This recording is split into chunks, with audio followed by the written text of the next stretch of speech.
നാളെ തദ്ദേശ സ്വയംഭരണ സ്ഥാപനങ്ങളിലേക്ക് നടന്ന തെരഞ്ഞെടുപ്പിന്റെ ഫലം വരും.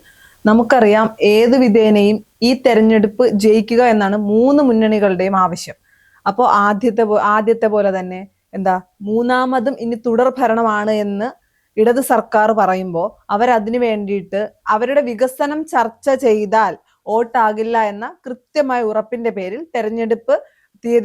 തെരഞ്ഞെടുപ്പിന് മുന്നേ തന്നെ പെൻഷൻ തുക കൂട്ടുന്നത് നമ്മൾ കണ്ടു. അതുപോലെ തന്നെ വലിയ ആഗോള അയ്യപ്പ സംഗമം വോട്ട് ബാങ്കുകളെ ലക്ഷ്യം വെച്ച് നടത്തി. ചേച്ചി, ഇതെല്ലാം നടത്തി അത് കഴിഞ്ഞ് കുറച്ച് കഴിഞ്ഞപ്പോഴാണ് സ്വർണ്ണക്കൊള്ള വന്നത്. അത് CPM-നെ നല്ല രീതിയിൽ വെട്ടിലാക്കിയിട്ടുണ്ട്. പിന്നെ ഭരണവിരുദ്ധ വികാരവും നല്ല രീതിയിൽ കേരളത്തിലുണ്ട്. അപ്പോൾ ഇതെല്ലാം കോൺഗ്രസിനും BJP-ക്കും അനുകൂലമാകും എന്ന സാഹചര്യത്തിലാണ് കോൺഗ്രസിനെ വെട്ടിലാക്കിക്കൊണ്ട് രാഹുൽ മാങ്കൂട്ടത്തിലിന്റെ വിഷയം വന്നത്. അപ്പോൾ ഇനിയിപ്പോ തെരഞ്ഞെടുപ്പ് ഫലം നാളെ വരും. രാഹുൽ മാങ്കൂട്ടത്തിലിന്റെ വിഷയമാണോ യഥാർത്ഥത്തിൽ വോട്ടർമാരുടെ മനസ്സിൽ, അതോ ശബരിമലയിലെ സ്വർണം കട്ടതാണോ എന്ന് നാളെ അറിയാം. ചേച്ചിക്ക് എന്ത് തോന്നുന്നു? അതെ, നാളെ അറിയാൻ പറ്റും. എന്തായാലും ഈ കഴിഞ്ഞ തവണത്തെക്കാളും മൊത്തത്തിൽ എല്ലാവരും വിചാരിക്കാത്ത തരത്തിലുള്ള ഒരു ചേഞ്ച് ആയിരിക്കും ഫലം വരുമ്പോൾ കാണാൻ കഴിയുക എന്നാണ് തോന്നുന്നത്.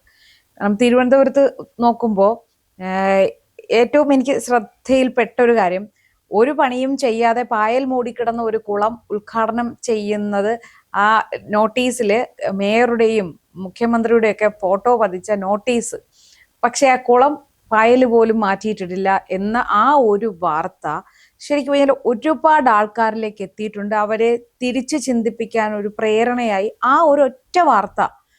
കാരണം ഈ തെരഞ്ഞെടുപ്പ് കഴിഞ്ഞതിന് ശേഷവും പലരും അത് ഷെയർ ചെയ്ത് എൻ്റെ വാട്സപ്പിലേക്കും എത്തിയിട്ടുണ്ടായിരുന്നു. അപ്പോൾ ഒരാൾ അയച്ചിട്ട് ചോദിക്കുന്നു, ഇതൊക്കെയാണ് അപ്പോൾ ഇവിടെ നടന്നുകൊണ്ടിരുന്നത് എന്ന് ചോദിക്കുന്നു ഒരു സാധാരണക്കാരൻ. അപ്പോൾ ഈ ഇടതുപക്ഷ സർക്കാരിന്റെ, അതായത് ഇടതുപക്ഷ LDF-ന്റെ ഭരണത്തിൽ എന്തായാലും ജനങ്ങൾക്ക് ഇതിൽ ആൾക്കാരെ പറ്റിക്കുകയായിരുന്നു എന്നുള്ള, പല രീതിയിൽ പറ്റിക്കുകയായിരുന്നു എന്നുള്ള ഒരു ബോധ്യം ജനങ്ങൾക്ക് വന്നിട്ടുണ്ട്. ഏറ്റവും ഇതായിട്ട് പറയുന്നത് ആ പെൻഷന്റെ കാര്യം തന്നെ.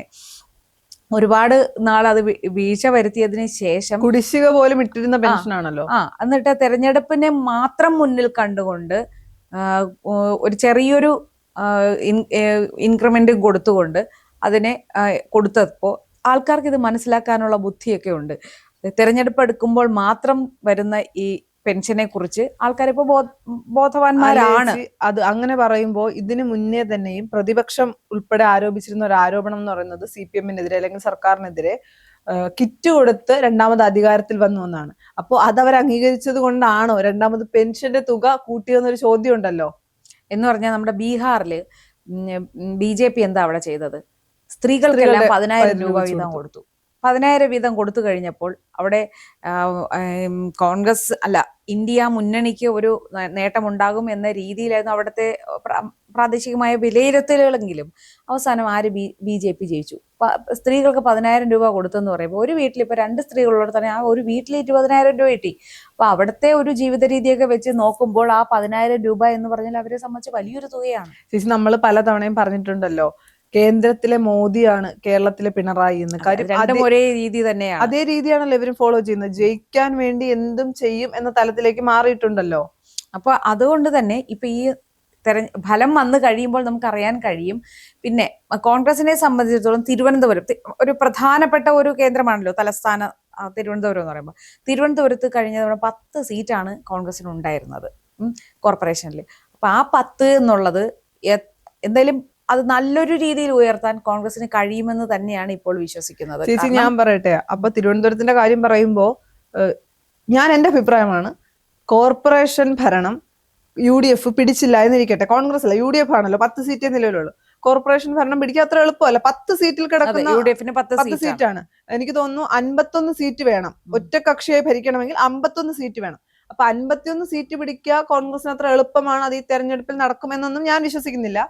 എന്നാൽ UDF 10 എന്നുള്ളത് 25 സീറ്റാക്കി, അല്ലെങ്കിൽ രണ്ടാമത്തെ കക്ഷിയായാൽ അത് കോൺഗ്രസിന്റെ വിജയം തന്നെയാണ്. അത് വലിയൊരു തിരിച്ചുവരവാണ്. കോൺഗ്രസിന്റെ മാത്രമല്ല, അത് മുരളീധരന്റെ ആ ജനങ്ങളിലേക്ക് ഇറങ്ങിയുള്ള ഒരു പ്രവർത്തനത്തിന്റെ കൂടി ഒരു റിഫ്ലക്ഷൻ ആയിരിക്കും ആ UDF-ന് അവിടെ തെരഞ്ഞെടുപ്പിൽ കൂടുതൽ സീറ്റ് കിട്ടിയാൽ എന്നുള്ളത്. ചേച്ചി, ഞാൻ പറഞ്ഞ പോലെ രണ്ടാമത്തെ വലിയ കക്ഷി UDF ആയാൽ അതുകൊണ്ട് മറ്റൊരു മെസ്സേജും കൂടെ നൽകുന്നുണ്ട്, ഈ കേരളത്തിൽ ഭരണവിരുദ്ധ വികാരം ഉണ്ട് എന്ന് വിശ്വസിക്കേണ്ടി വരും. മാത്രമല്ല ഇതിന്റെ ഒരു ഫലം അടുത്ത നിയമസഭാ തെരഞ്ഞെടുപ്പിൽ ഉറപ്പായും പ്രതിഫലിക്കും. സാധാരണഗതിയിൽ തദ്ദേശ തെരഞ്ഞെടുപ്പിന്റെ ഫലം എന്ന് പറയുന്നത് ഇപ്പോൾ തെരഞ്ഞെടുപ്പിന് നിൽക്കുന്നതെല്ലാം പ്രാദേശികമായിട്ടുള്ള നേതാക്കളാണ്. ഇപ്പോൾ അതിൽ രാഷ്ട്രീയത്തിലുപരിയായിട്ട് വ്യക്തികളെ നോക്കി ആൾക്കാർ വോട്ട് ചെയ്യും. ഞാൻ പറയാം, എന്റെ ആദ്യത്തെ വോട്ട് ഞാൻ കന്നി വോട്ട് എന്ന് പറയുമ്പോൾ ഞാൻ ഈ ചെറുതിലെ മുതൽ എല്ലാവർക്കും ഒരു രാഷ്ട്രീയ ബോധം ഉണ്ടാവുമല്ലോ. ആ ബോധത്തിൽ നിന്ന് വ്യത്യാസമായി ഞാൻ ഒരിക്കലും വോട്ട് ചെയ്യില്ല എന്ന് പറയുന്ന ഒരു പാർട്ടിക്കാണ് ഞാൻ എന്റെ കന്നി വോട്ട് ചെയ്തത്. അപ്പൊ ഞാൻ വിചാരിക്കും എന്തിനാണ് ഞാൻ അങ്ങനെ വോട്ട് ചെയ്തതെന്ന്.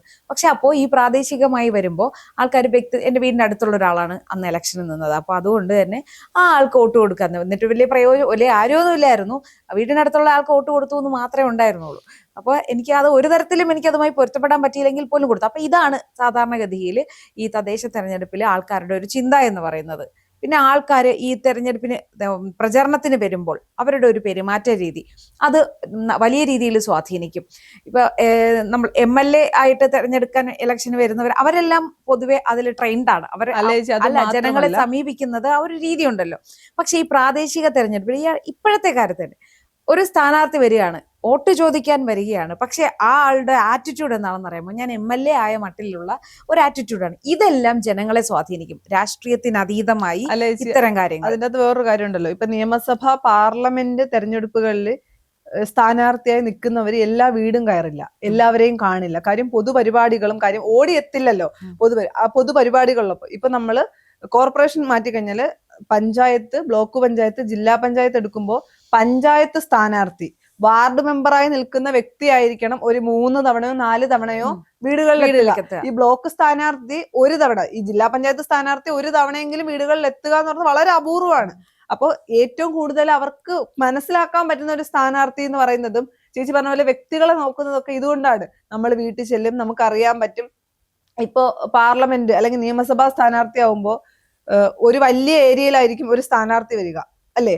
അപ്പൊ ആ സ്ഥാനാർത്ഥിയെ ചിലപ്പോൾ പലർക്കും അറിയ പോലും ഉണ്ടാവില്ല. പക്ഷെ തിരിച്ച് വാർഡിലേക്ക് വരുമ്പോൾ നമുക്ക് വളരെ പരിചിതനായിട്ടുള്ള അല്ലെങ്കിൽ പരിചയമുള്ള ഒരാളായിരിക്കും. അതൊക്കെ ഈ തെരഞ്ഞെടുപ്പിനെ സ്വാധീനിക്കും എന്നുള്ള വലിയ കാര്യമാണ്.